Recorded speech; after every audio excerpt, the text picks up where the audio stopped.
ಇದು ಒಳ್ಳೆ ಕೆಲಸ ಇದು. ಇದು ಈಗ ಸೀಮಿತ ಆಗಿ ಪರವಾಗಿಲ್ಲ, ಮುಂದೆನೂ ಆಗಬೇಕಿದು. ಜನಸಾಮಾನ್ಯರಿಗೆ ಇದು ಒಳ್ಳೆ ರೀತಿ ಆಗ್ತಾ ಇದೆ. ಆದರೆ ಈ ಪಾರ್ಟಿಯಿಂದ ಯಾವ ಪಾರ್ಟಿನೇ ಆಗಲಿ ಇದಕ್ಕೆ ಬೆಂಬಲಿಸಬೇಕು, ಆಯಿತಾ. ಒಬ್ಬರಿಂದ ಒಬ್ಬರಿಗೆ ಇದು ಒಳ್ಳೆ ಕೆಲಸ ಆಗಬೇಕಿದು. ಇದರಿಂದ ಜನಸಾಮಾನ್ಯರಿಗೆ ಒಳ್ಳೇದಾಗ್ತಾ ಇದೆ.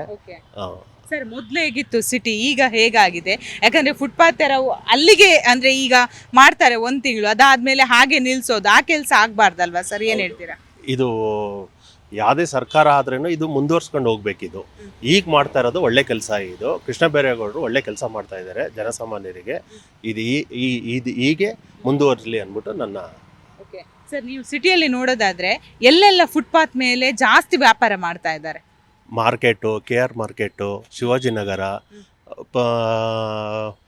ಮೆಜೆಸ್ಟಿಕ್ಕು, ಇಂಥದ್ದು ದೊಡ್ಡ ದೊಡ್ಡ ಏರಿಯಾದಲ್ಲಿ ಎಲ್ಲ ಕಡೆ, ಮತ್ತು ಸಣ್ಣ ಏರಿಯಾದಲ್ಲೂ ಅಷ್ಟೇ ಫುಟ್ಪಾತ್ ಅಕ್ವೈರ್ ಮಾಡಿ ಜನ ಓಡಾಡೋಕ್ಕೂ ಆಗ್ತಾಯಿಲ್ಲ. ಆಕ್ಸಿಡೆಂಟ್ಗಳು ಡೈಲಿ. ಇದ್ರ ಬಗ್ಗೆ GBAದವರಾಗಲಿ ಪೊಲೀಸ್ ಆಗಲಿ ಯಾವುದೇ ಕ್ರಮ ತಗೊಳ್ತಾ ಇಲ್ಲ. ಇದ್ರ ಮೇಲ್ಗಡೆ ಬೆಳಕು ಚೆಲ್ಲಬೇಕು ಅಂದ್ಬಿಟ್ಟು ನಾನು. ಒಳ್ಳೆಯದು, ಸೇಫ್ಟಿ ಆಗುತ್ತೆ ಜನಗಳಿಗೆ. ಫುಟ್ಪಾತ್ನಲ್ಲಿ ಹೋಗುತ್ತೆ, ಗಾಡಿಗೆ ಬರುತ್ತೆ. ಫುಟ್ಪಾತಲ್ಲಿ ಹೋಗಲ್ಲ ಅಂದರೆ ಗಾಡಿಗಳು ಬರುತ್ತೆ, ಕಾರ್ ಬರುತ್ತೆ. ಅದು ಕಷ್ಟ ಆಗಿದೆ.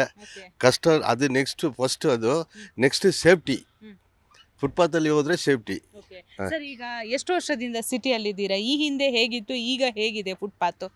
ಚೆನ್ನಾಗಿದೆ ಇವಾಗ ಮೇಂಟೆನೆನ್ಸ್ ಮಾಡ್ತಾ ಇದ್ದಾರೆ. ಫುಟ್ಪಾತಲ್ಲಿ ಅಂಗಡಿ ಎಲ್ಲ ಇಟ್ಕೊಂಡಿದ್ದಾರೆ, ಅದೇ ಸರಿ ಮಾಡ್ತಾ ಇದ್ದಾರೆ. ಒಳ್ಳೆಯದು ಅದು.